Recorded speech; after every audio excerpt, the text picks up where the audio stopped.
Hello to everyone in the audience. The paper entitled Mobile Radio Network Planning Aspects, authored by Yufei Wu and Simuel Pierre, will be dissected and reduced into its core components over the course of this presentation. The presentation was prepared by Joseph Mitchell during his enrollment in Bachelor of Information Technology Winter Semester 2016 at Carleton University for the course titled Emerging Network Technologies.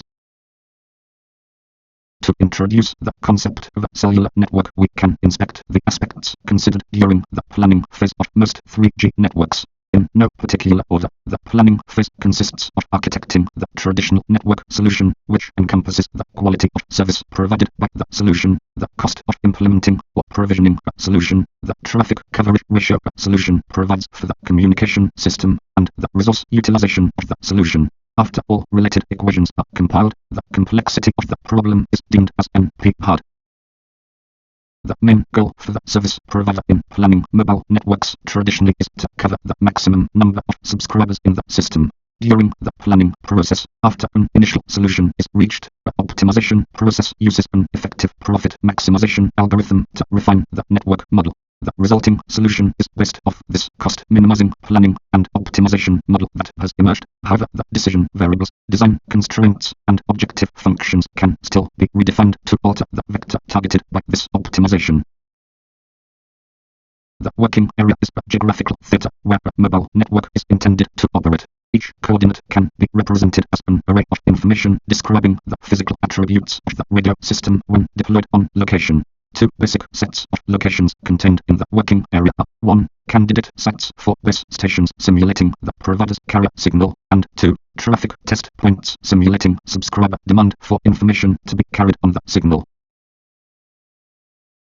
When we break down the location points into physical components, the relevance of that relation is apparent. For a simulated traffic point, there is a relation between the bandwidth per connection and the number of simultaneous active connections, which needs to be satisfied by the abilities of the proposed solution in form of optimizing the base station signaling configuration. We may also notice that a traffic point has a signal index ratio denoting the power of the received signal at the base station. A base station may have a threshold for received signal quality in order to properly decode the intended body of the transmission originating from the traffic point. Another relation can be drawn from the geographic locations proposed. The locations where traffic is in real-time demand may not correspond to the available sites to install a cellular base station in order to provide coverage.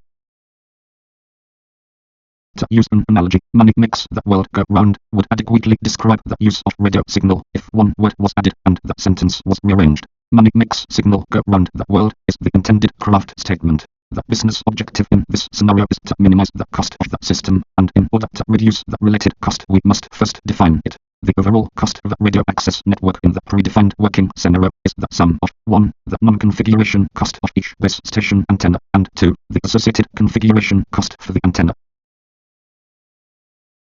In order to generate solutions for this complex problem, we must first provide an initial working network configuration intuitively placing base stations at potential available locations. The system should use crafted demand assignment algorithms to dynamically decide radio associations. The hopeful outcome of this system is to assign a traffic demanding node to the closest serving base station plotted in the working area. The proposed amendment to the traditional model of cost-only optimization is to apply alternative objective functions during the optimization process. During the refinement of the optimization process, the authors reduced, identified and modeled 3 scenarios. 1. The optimization of the network's capacity, defined as capacity optimization, or CO. 2. The traditional optimization of the monetary cost of the network, defined as cost optimization, or COST. 3. The optimization of the cost versus the capacity of the network, known as combined cost and capacity optimization, or COM. For an explanation we can look at the table, which contains that statistical distribution of 100 resulted network configurations found by taboo search for each objective, CO, cost, com. The capacity optimization model shows that the searches will have a greater starting cost and have a wider price range exhibiting a slightly uneven statistical distribution. The cost optimization model shows that a search will have a lower starting solution cost and have the lowest price range exhibiting an uneven statistical distribution. The combined cost and capacity optimization case lies somewhere between 2 extreme cases, striking a meaningful trade-off, increasing the price range of solutions while keeping them less expensive than capacity-only planning.